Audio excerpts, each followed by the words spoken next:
Madhava Kunja Bihari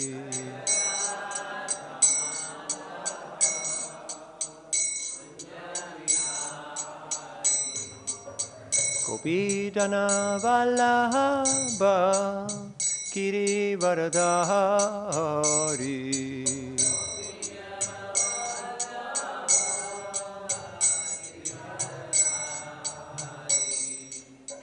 Gopijana Vallabha Girivaradhari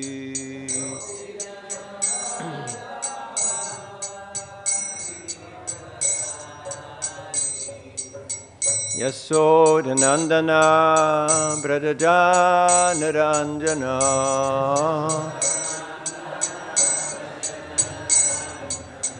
Yasodhanandana Brajajanaranjana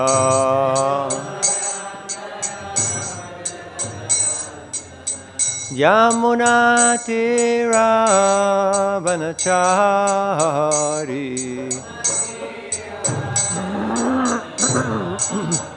Yamunatiravanachari Dayora Dhammadava Kunja Bihari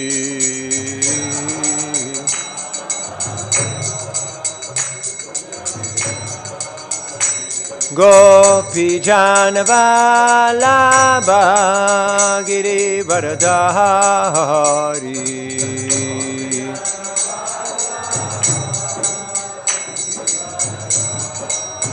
Yasodhanandana Brajajanaranjana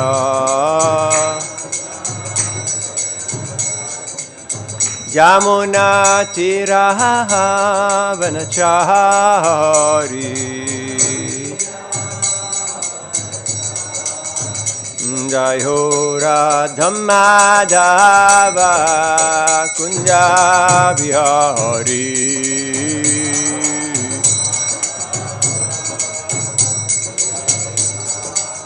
Jayo Radhamadava Kunja Bihari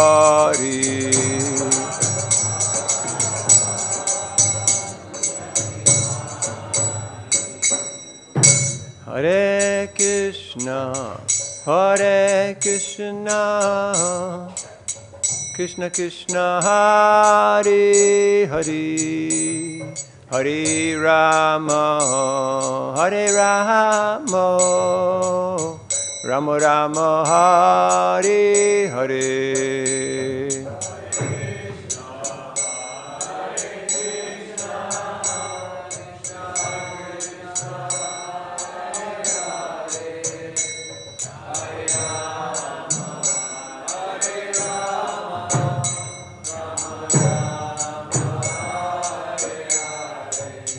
Hare Krishna Krishna Krishna Hare Hare Hare Rama Hare Rama Rama Rama Hare Hare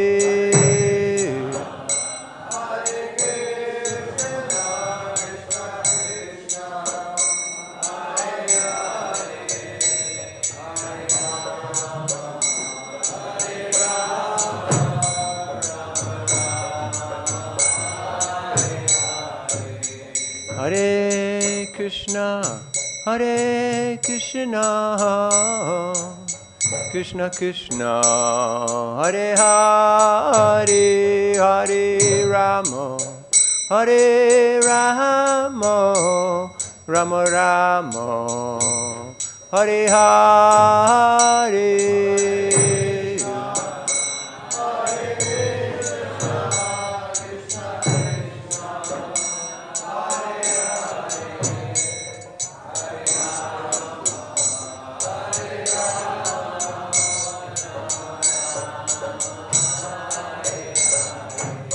Jayo Prabhupada Prabhupada, Srila Prabhupada.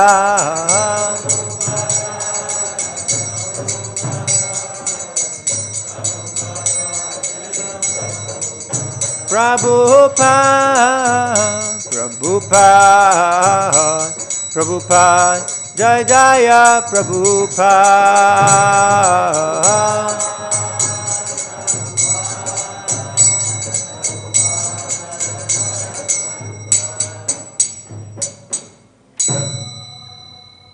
Srila Prabhupada ki, Shri Harinam Sankirtan ki, Gaur Premanandi. Om Namo Bhagavate Vasudevaya.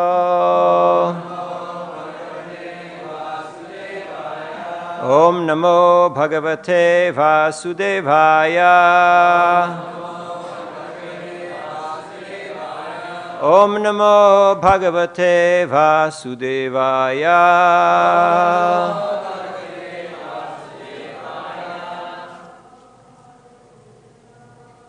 Reading from Srimad Bhagavatam, 3rd canto, 12th chapter, texts numbers 17 and 18. 18 is on the board, so I will just read 17. Chapter is entitled Creation of the Kumaras and Others. Alam prajabhi srishtabhir idrishibhi surottama maya saha dahantibhir dishas chakshurbhir ulbanai. Brahma told Rudra, O best among the demigods, there is no need for you to generate living entities of this nature. They have begun to devastate everything on all sides with the fiery flames from their eyes, and they have even attacked me. Text 18. Tapa atishtabhadrangte. Tapa atishtabhadrangte. Sarvabhuta sukhavaham. Sarvabhuta sukhavaham. Tapasaiva yatha purvam. Tapasaiva yatha purvam. Srasta vishvam idang bhavan. Srasta vishvam idang bhavan. Tapatishtabhadrangte. Sarvabhuta sukhavaham. Tapasaiva yatha purvam. Srasta vishvam idam bhavan.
Ladies.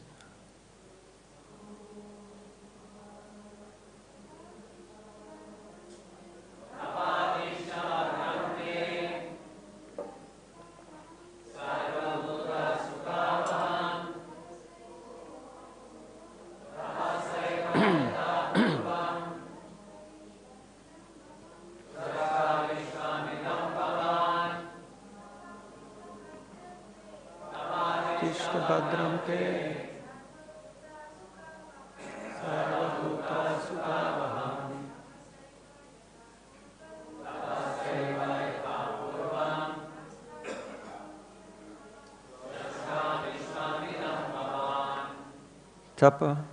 Go ahead.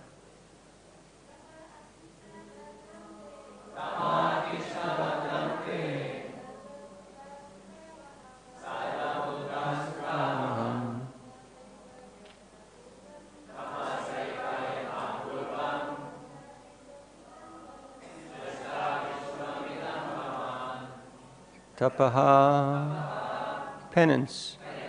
Atishta, be situated. Bhadram, auspicious. Te, unto you. Sarva, all.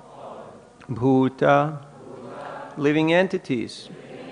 Sukha avaham, bringing happiness. Tapasa, by penance. Eva, only.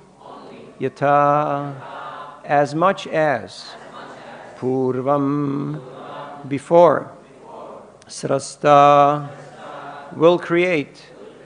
Vishvam, the universe. Idam, this. Bhavan, yourself. Translation and purport by His Divine Grace A.C. Bhaktivinoda Swami Prabhupada. Prabhupada ki jai. So this is Lord Brahma speaking to Rudra, who just appeared from his forehead and started expanding and doing what Rudra does, destroying everything. My dear son, you had better situate yourself in penance, which is auspicious for all living entities, and which will bring all benediction upon you. By penance only shall you be able to create the universe as it was before. Purport. In the creation, maintenance, and dissolution of the cosmic manifestation, the three deities, Brahma, Vishnu, and Maheshwar, or Shiva, are respectively in charge. Rudra was advised not to destroy while the period of creation and maintenance was going on, but to situate himself in penance and wait for the time of dissolution, when his services would be called for. Om Ajnanatimirandasya Gyananjana Shalakaya Chakshurun Militam Jena Tasmai Sri Gurave Namaha Sri Chaitanya Manobhishtam Stapitam Yena Bhutale Swayam Rupa Kadhamayam Dadhati Swapadantikam Jayasi Krishna Chaitanya Prabhu Nityananda Sri Advaita Gadadhar Shivasari Gaura Bhakta Vrinda Hare Krishna Krishna Krishna Hare Hare Hare Rama Rama Rama Hare Hare Mukam Karoti Vachalam Pangum Langayate Girim Yat Kripadamaham Vande Sri Gurudinataranam Paramananda Madhavam Sri Chaitanyeshwaram Vanchakalpatarubhyascha Kripa Sindhubhyevacha Patitanam Pavanebhyo Vaishnavebhyo Namo Namaha. Hare Krishna. So the blessings of all the devotees, all the Vaishnavas and Vaishnavis, especially our Vert seniors. This is a very interesting section of the Bhagavatam.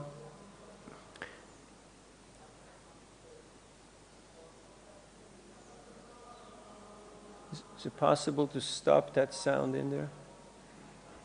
Thank you. And why is it interesting? Because this is the creation by Brahma. This is a secondary creation. The primary creation is done by the Lord himself. The secondary creation is done by Lord Brahma. So, he had created the four Kumaras and he asked them to create offspring. They refused because they wanted to fulfill the higher purpose of self-realization. Brahma got angry. He contained that anger because he knew that it's not appropriate to show anger, especially not in front of saintly persons like the four Kumaras. But because he's Brahma, he's the creator, so from his forehead, Rudra just appeared. And Rudra immediately started expanding into many, many different forms. And they started tearing up the universe. And this was terrible because Brahma had his service was to actually create and to expand the universe, not to destroy things. There's a loudspeaker on in here. I don't know if anybody's in there.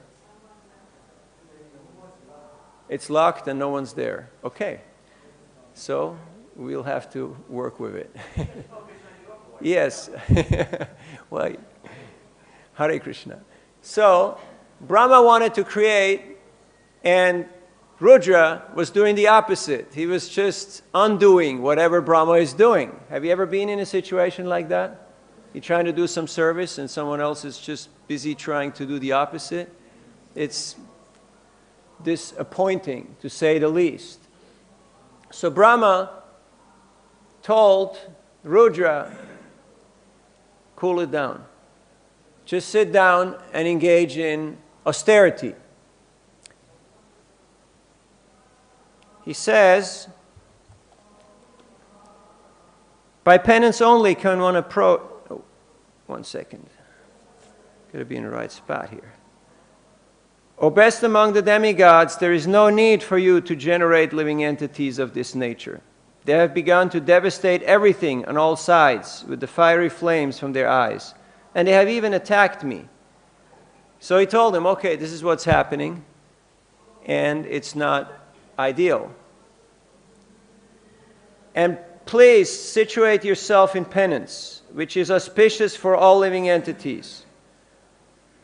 So penance is the topic, and there are different types of penance or austerity that are recommended according to Bhagavad Gita. We have the austerity of speech. Anudvega karam vakyam satyam priyam hitam chayat. What is it? It is to speak things that are truthful, pleasing, and beneficial, and in relation to Vedic wisdom. That's austerity of speech.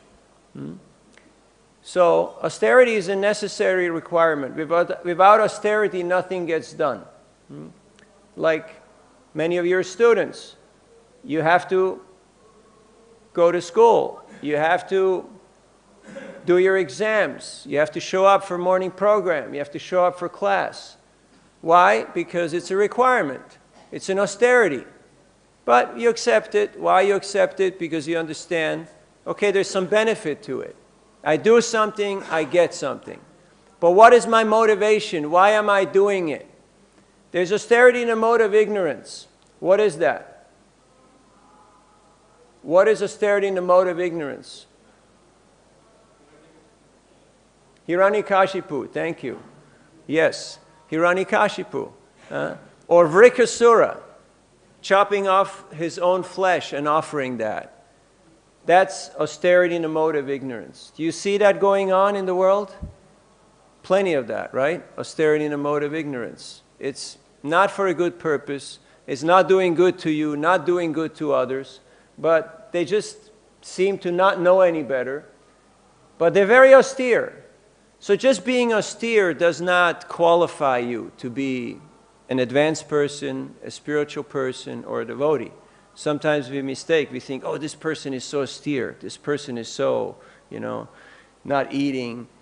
What was that person who was eating a handful of dust every day? What was his name? Work with me, sadhus. You remember that one? He was eating a handful of dust, and he got blessings. So, of course, you do austerity, you get a result, but then what do you do with the result? Just like Rikasura, he got the blessing, and then he wanted to kill Shiva with the same blessing that he received. And that's why in the previous purport that we heard yesterday, Rameshwar Prabhu's beautiful class, Srila Prabhupada was saying that oftentimes the devotees of Lord Shiva, they're using whatever potency they got from him, not only for bad purposes, but against Lord Shiva, and they're trying to kill him. So, just being austere is not make you anything except a person who has got some credit and then can use that credit to his advantage. Then, austerity in the mode of passion. Who comes to your mind? Huh? Brahma. Is he doing austerity in the mode of passion? Ravana. Yeah, he wants unlimited opulence, unlimited enjoyment. So, and he's performing severe austerity, and he's getting blessings, and he's using it for his own sense gratification. But ultimately, it's destroying him and the people around him. Then we have austerity in the mode of goodness. Who comes to your mind? That's Brahma. Brahma, yeah. So, Brahma, he heard the two syllables, tapa, and he sat down and he performed austerity. And he got actually darshan of Krishna, who came and said, "Thank you very much." And he shook his hand. It's pretty cool. Krishna comes and shakes your hand. And he said, "Don't be anxious and don't be depressed. Whatever you're praying for has already been granted so many times." In other words, you're not the first MI student or the first, the first Brahma. This has happened before you. So just get on with it, Just do what you have to do as a service, but in a detached mode of thinking. And in this way, you will be able to serve me, and you'll be able to do something of substance, something of value. Wow, it stopped. It's pretty amazing. So, I wanted to read two verses from the Bhagavatam, which are very much related to what we're hearing here. And they're quoted by the Acharyas in the purport. One is 2nd Canto, 9th chapter, text 23. The Lord speaks to Brahma, "O sinless Brahma, you may know from me that it was I who first ordered you to undergo penance, when you were perplexed in your duty. Such penance is my heart and soul, and therefore penance and I are none different." Purport by Srila Prabhupada. The penance by which one can see the personality of Godhead face to face is to be understood as devotional service to the Lord, and nothing else. Because only by discharging devotional service in transcendental love can one approach the Lord. Such penance is the internal potency of the Lord, and is none different from Him. You want to hear that sentence again? Such penance is the internal potency of the Lord, and is none different from Him. What kind of penance? Penance that is discharged in devotional service with an attitude to please the Lord, is none different from Him. Such acts of internal potency are exhibited by non-attachment for material enjoyment. Then Prabhupada speaks about the enjoying spirit and the living entity who is caught up in his own plans and ideas. And at the end of the purport, Srila Prabhupada says, "One cannot, however, be engaged in a penance of devotional service without being completely freed from all sins. As stated in Bhagavad Gita, only a person who is completely free from all reactions of sins can engage himself in the worship of the Lord. Brahmaji was sinless, and therefore he faithfully discharged the advice of the Lord, tapa, tapa. And the Lord, being satisfied with him, awarded him the desired result." And now it comes. Are you ready? "Therefore, only love and penance combined can please the Lord. And thus one is able to attain His complete mercy. He directs the sinless, and the sinless devotee attains the highest perfection of life." So austerity or tapa is a requirement, but in and of itself it's not enough. It has to be performed with the right intention and with an attitude to please the Lord. There is anukul and pratikul, to do things in a way that is beneficial for oneself, and there is doing it to please the Lord.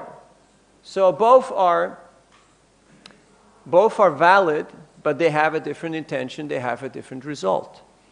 So, why am I going to class? So I get a passing mark? So I get a diploma? I mean, why am I here? What is my motivation? That is a very important point to know. It's still beeping. It's amazing, huh? We should have a bucket of water. You can submerge it. So, what is my intention?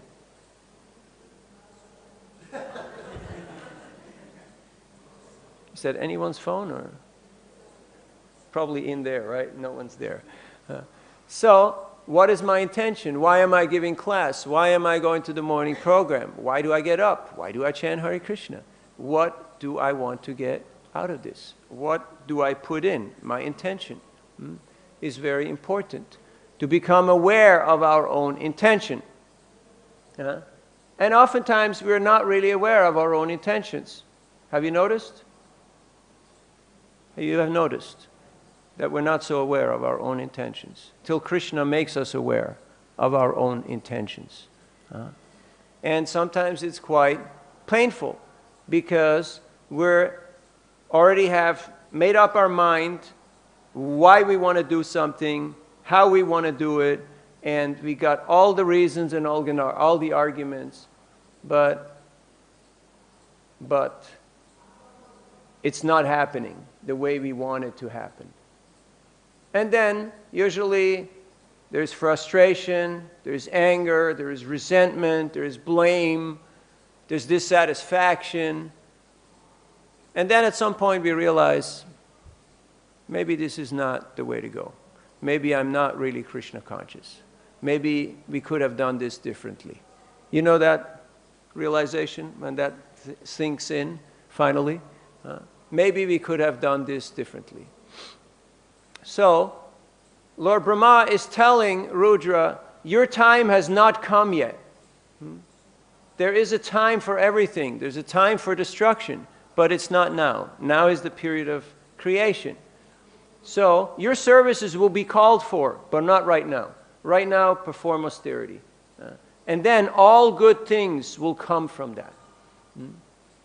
So, austerity is a requirement, and it is built into the process of devotional service. Srila Prabhupada gave us the 4 regulative principles of freedom. He asked us to chant 16 rounds, to attend morning program and Bhagavatam class, to go for darshan of the deities. And yes, it requires a little bit of commitment to do those things. But when we acquire not just a sense of duty, not just a sense of, or else I will get punished, but if we acquire a taste because we understand that this is pleasing to Guru and Krishna, and through their pleasure, through their happiness, that is my happiness, then we don't want to miss this opportunity because we can see that this is a way how to please Krishna.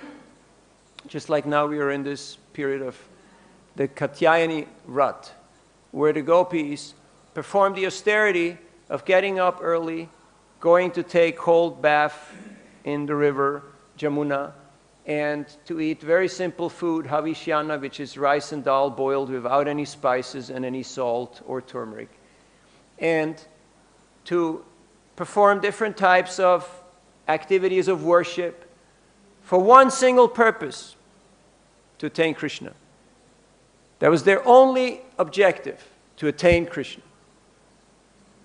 So if we're doing whatever austerity we're doing to attain Krishna, then those austerities are beneficial. But if our intention is something else, then they will be an obstacle. Because we will have to enjoy whatever facility and whatever situation we have created by our austerity. There's another verse that I want to read. So give me a second and I'll get there.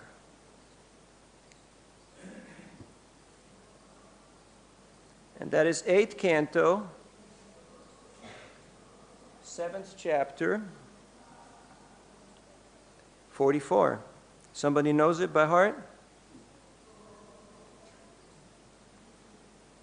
This will come up in the test. 8:7:44. Tapyante lokatapena sadava prayasho janaha paramaradhanam taddi purushasya kilatmanaha. It is said that great personalities almost always accept voluntary suffering because of the suffering of people in general. This is considered the highest method of worshiping the Supreme Personality of Godhead, who is present in everyone's heart. Purport by Srila Prabhupada. Here is an explanation of how those engaged in activities for the welfare of others are very quickly recognized by the Supreme Personality of Godhead. The Supreme Lord says in Bhagavad Gita, 18th chapter, 68-69, Yaidam paramam guyam mat bhakteshu avidasyati, and nachatasman panusheshu kaschinme priyakritamaha. One who preaches the message of Bhagavad Gita to my devotees is most dear to me. No one can excel him in satisfying me by worship. There are different kinds of welfare activities in this mature world, but the supreme welfare activity is the spreading of the Krishna consciousness movement. Krishna consciousness.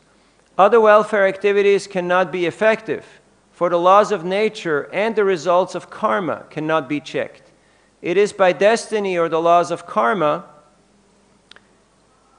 that one must suffer or enjoy. For instance, if one's given a court order, he must accept it, whether it brings suffering or profit. Similarly, everyone is under obligations to karma and its reactions. No one can change this. Therefore, the Shastra says, one should endeavor for that which is never obtained by wandering up and down the universe. One should endeavor? Yeah? For that which is never obtained by wandering up and down the universe as a result of the reactions of karma. What is that? One should endeavor to become Krishna conscious. If one tries to spread Krishna consciousness all over the world, he should be understood to be performing the best welfare activity. The Lord's automatically very pleased with him. If the Lord's pleased with him, what is left for him to achieve? If one has been recognized by the Lord, even if he doesn't ask the Lord for anything, the Lord, who is within everyone, supplies him whatever he wants. This is also confirmed in Bhagavad Gita. Tesham nityabhyuktanam yogakshema vahamyaham. Again, as stated here, tapyante lokatapena sadava prayasho janaha. The best welfare activity is raising people to the platform of Krishna consciousness, since the conditioned souls are suffering only for want of Krishna consciousness. The Lord himself also comes to mitigate the suffering of humanity.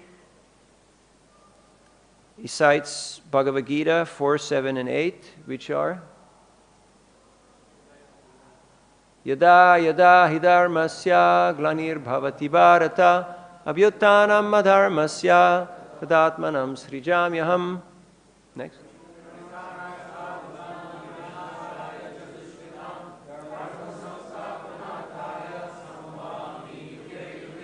Thank you. All the Shastras conclude, therefore, that spreading the Krishna consciousness movement is the best welfare activity in the world, because of the ultimate benefit this bestows upon people in general. The Lord very quickly recognizes such service performed by a devotee. So this is in the 8th canto. Very famous verse. Now we also know from Bhagavad Gita, Prakrite kremanani gunai karmani sarvasha ahankara vimudatma kartam iti manyate. Karta aham. I am the doer. I did it. Have you ever said that or heard that? Sometimes that's all you hear, right? I did. And then you think like, it reminds me of a verse in Bhagavad Gita, right? Huh? So, now of course, nobody's perfect. Nobody is perfect. And I am nobody. Thus, I am perfect. Now, if we understand that I'm insignificant, then that is perfect. It means I have understood my true nature. Sometimes somebody comes up to you and asks you, who are you? And then you say, well, don't you know who I am?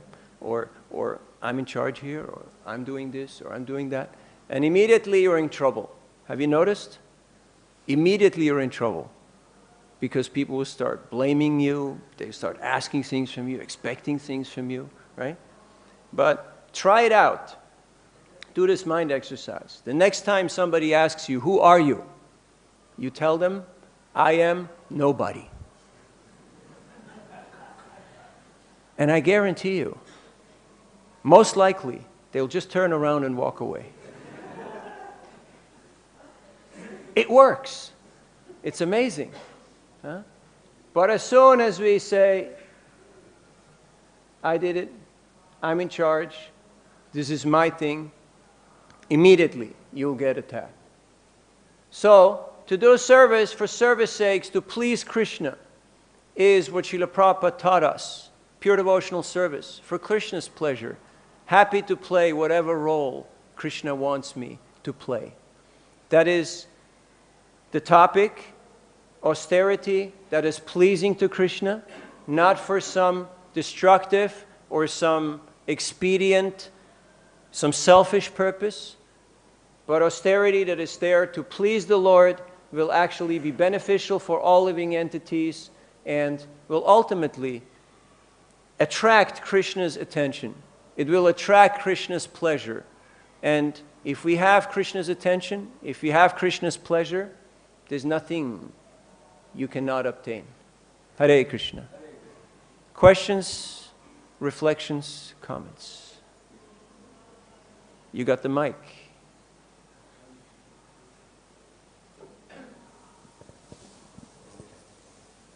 Thank you very much, Prabhu.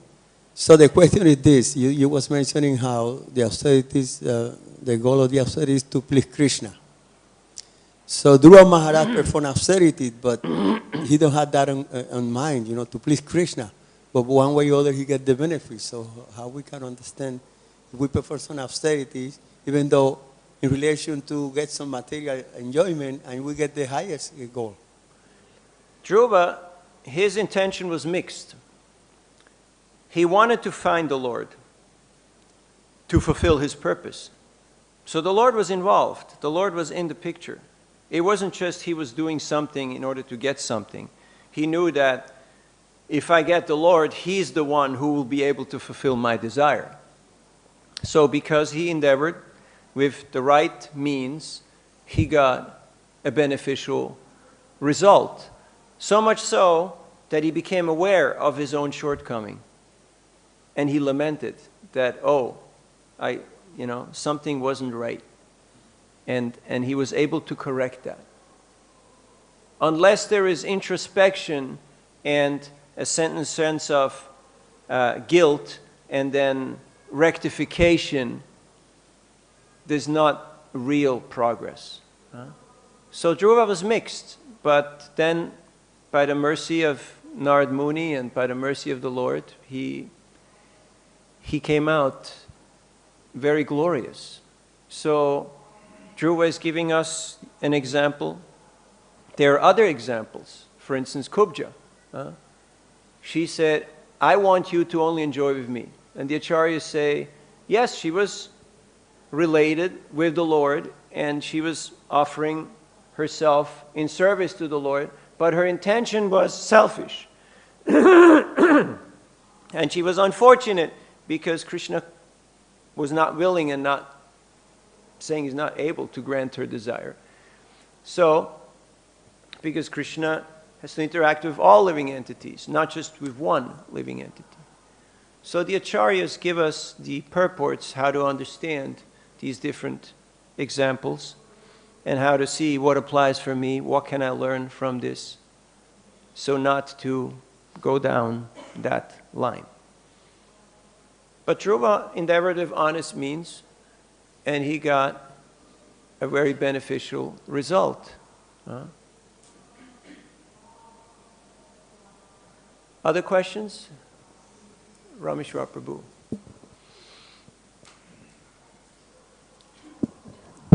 Thank you for that enlightening class. When I first became a devotee and I started hearing that the purpose of life is tapasya, austerity, due to misconceptions, I started relating that word to some sentimental idea of a yogi in a cave somewhere, shutting off the world. And I thought that's the meaning of austerity.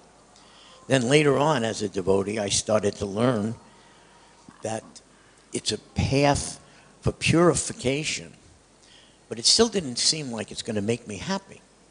And the nature of every living entity is to be happy and to search for happiness.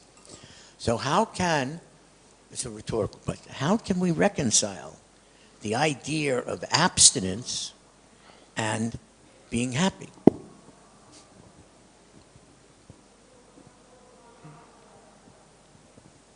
Well, you know, the mind is very crafty. Do you have a crafty mind?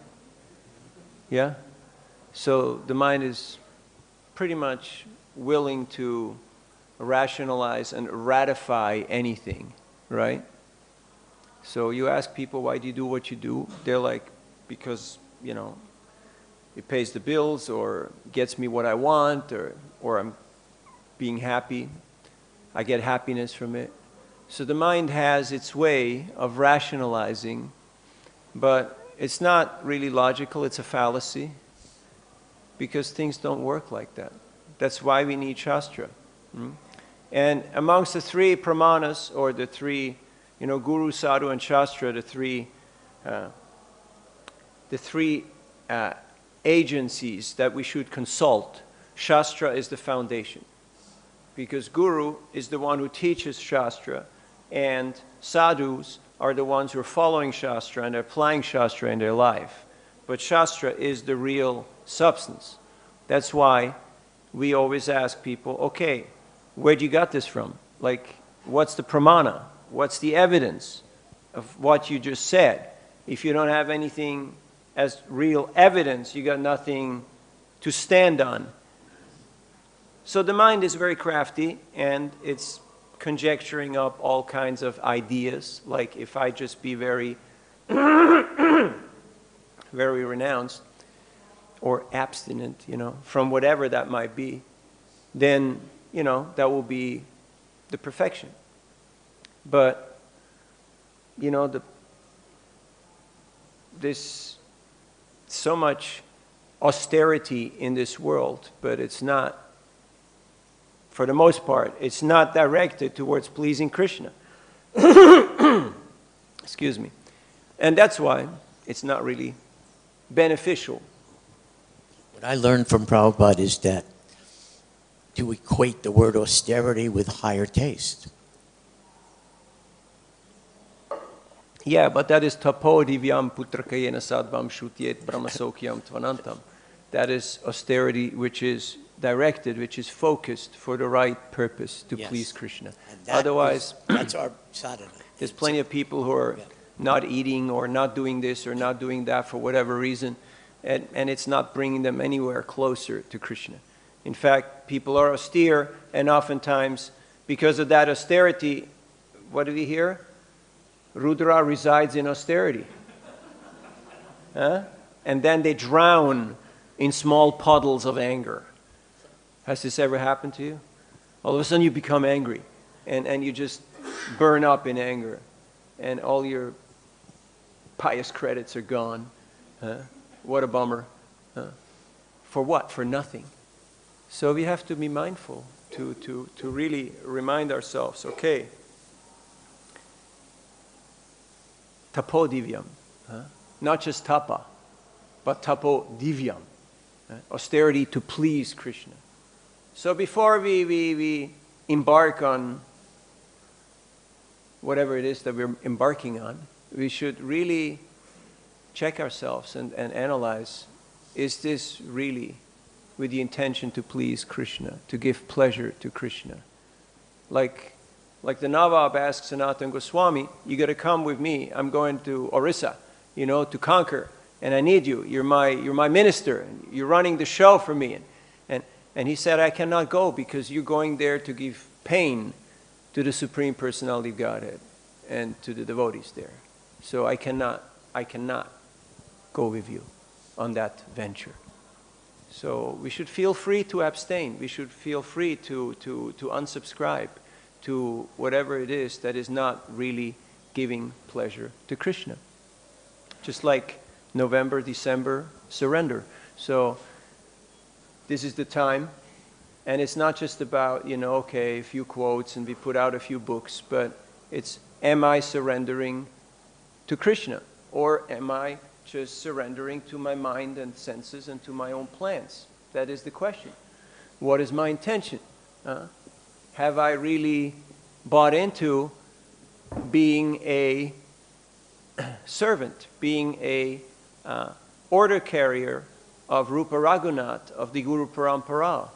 Have I embraced that concept? Or do I still think that I'm an independent agent, an independent operator? Once I actually willingly surrender the only thing that is in my possession, what is that? What is the only thing in your possession? Your little bit of free will, right? It's not unlimited free will. Like you saw how long it took me to get that voice in there to stop. It's little, tiny free will. But if I voluntarily direct that little bit of free will and I say, Krishna, I would like to give that free will, that attention, consciously to you in service. Krishna is very pleased, because if a kid comes up to you and gives you all he's got, maybe a flower, maybe a coin, it may be a smile, I was in, where was that? It's a few moons ago. Central America, Tegucigalpa, that means Honduras. And the preaching center is right next to a school. And I was just on the street chanting, and there is a primary school. And there was one young girl, maybe 7 or 8 years old, and she was inside the school, and through the gate, she saw me walking on the street, and she went like this. And she smiled at me. And I was like, how come? How come, Like, they teach you in America, right? Don't smile at strangers. Don't talk to weird people. Right? So, different cultures, different places, different habits. So the point is, am I doing this to please Krishna? Or am I doing this to pursue my agenda?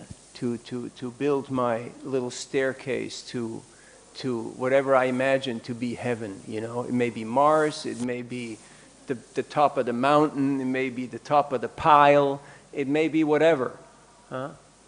So, we ought to be mindful. Otherwise, we will lament inevitably that I pursued things that were not really pleasing to Krishna. I really cut myself short. So, yes, we started questions, and there is your mic. Hare Krishna. Hare Krishna, thank you for the enlivening class, Navina Nirada Prabhu. I just wanted to ask you, maybe you can comment just a little bit, like in the first canto where it describes the 4 pillars of Dharma, austerity, cleanliness, truth, and mercy. And Prabhupada mentions in a purport in one of the verses how intoxication breaks austerity. Could you just comment a little bit about that? Yes, because if you intoxicated, then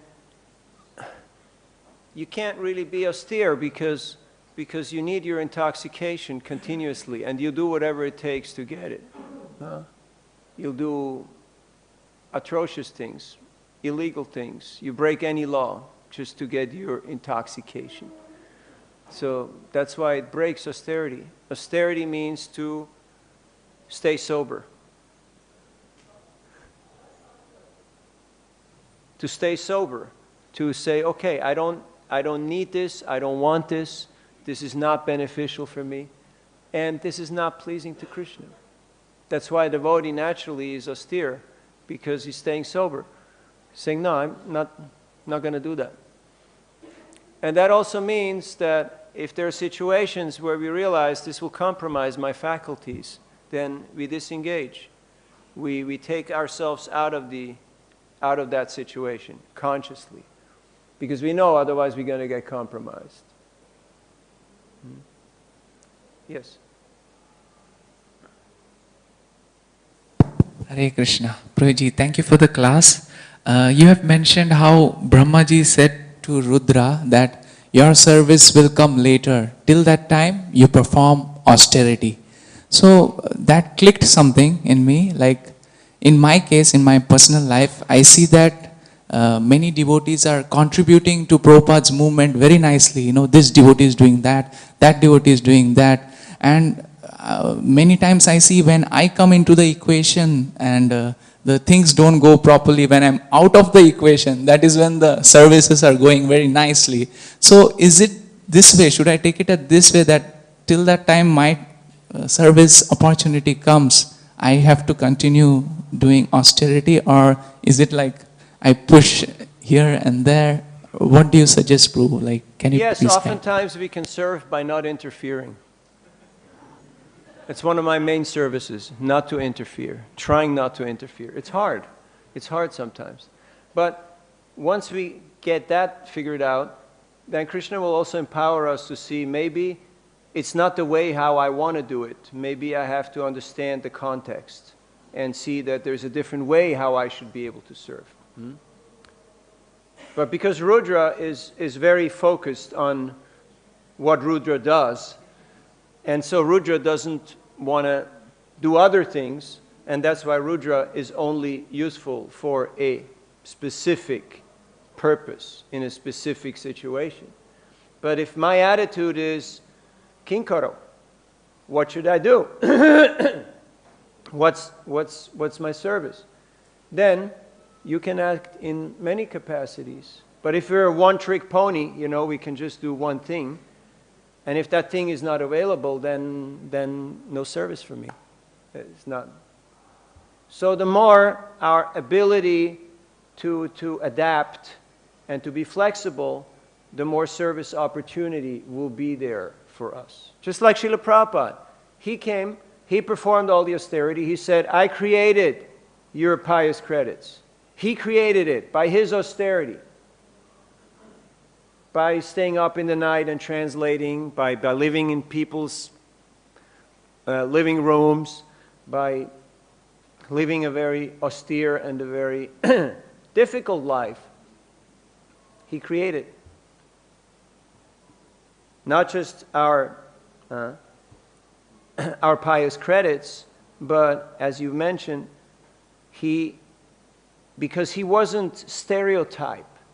He was willing to adapt according to the need of the situation. Krishna could empower him and speak through him to the world by his books, by his classes, and by his example.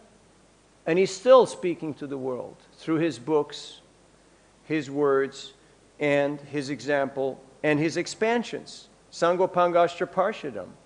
So, as long as I think I'm a student, or I'm a pujari, or I'm a manager, or I'm a housewife, or I'm a businessman, or I'm a monk, I'm a renunciate, limited. We limit ourselves. But as soon as we understand that I'm a servant, what does Krishna want me to do in this situation? And see it as an opportunity for service. Then, unlimited opportunity for service. Otherwise, sit down. Chup kore boshe tako. Sit down and be quiet and perform austerity till your time to do whatever it is that you want to do comes. But that time may take a long while. How long did it take till Rudra was allowed to come to do his thing? At the end of Brahma's day, which is a long time. But if you're willing to be of service, then service is available. If we're willing to adapt and be there for others. And sometimes you have to listen to people. Sometimes you just have to, be nice with people. And that's what it takes. And then they will naturally be interested. And yes, we should also give people books, give them prasadam, teach them how to chant the holy name. And you will see that Krishna will use you as an instrument. And you will do things and say things that you didn't know you were capable of. Not like erratic, outrageous, and crazy things, but things that are quite amazing. Because you will see how Krishna is using you as an instrument to touch people's lives. And that is the highest form of intimacy, the highest form of love, the highest form of happiness. When we are in perfect, complete union with Krishna, one in purpose, one in desire, and there is no more debate or discussion. People just naturally feel attracted. They feel naturally drawn. That is Sankirtan, the complete glorification of the holy name. Not this is only for my kind, for my type, for my group, for the select few, for the insiders. No, this is for everybody. But as soon as the mind says, only I can do this, the red flag should go up. Only I can do this. No. Everyone can do this. We've all been Brahma. We've all done all these things. But maybe, most likely, our intention wasn't completely pure to please Krishna. And that's why we had to go for the scenic route and do a few other things and take a few other roles because we thought, well, Brahma, it was okay, but it wasn't that great, Maybe there's something cooler, there's something more exciting to be than Brahma. Huh? Some place you haven't been yet, something you haven't done yet, something we haven't tasted yet. Have you ever thought like that? Well then, you got to go. You got to go on your little journey. So, but the more we understand, time is short. Krishna wants us back. Much more than we do. Atapite deva jambujadvaya prasada leshanu grihita eva hi janasya tattvam bhagavan mahimno achanya ikopi chiran vichinvan. Lord Brahma, the same Brahma, he prays to Krishna that without a little bit of a fraction of your mercy, no one's able to understand you or appreciate you. Where can we get that fraction? Huh? By the mercy of the spiritual master. By pleasing Guru, we please Gauranga. And in this way, we attract that mercy. And then Krishna will manifest himself in our lives in a very powerful way. And he will empower us. So don't get stuck on tapasya, because Rudra is situated in austerity. And you will meet him. And it might not be so pleasant when you meet Rudra, because Rudra is very powerful. But when we do whatever we do with love to please Krishna, as Prabhupada says in the purport to 1010, Tesham Satati Yuktanam, then if we're serious and sincere and we do it with an intention to please Krishna, then Krishna will give you the intelligence. And intelligence means the wherewithal, the means, how to act and serve in a way so you can come back to him. So, tomorrow is Gita Jayanti, Moksha Ekadasi, it's a good day to try to show a little bit of kindness and compassion to others by giving them a book, by telling them something about Krishna. Thank you for your kind attention. Grantarat Srimad Bhagavatam ki jai, Srila Prabhupada ki jai, Gaur Premanandi Hari Hari Bol.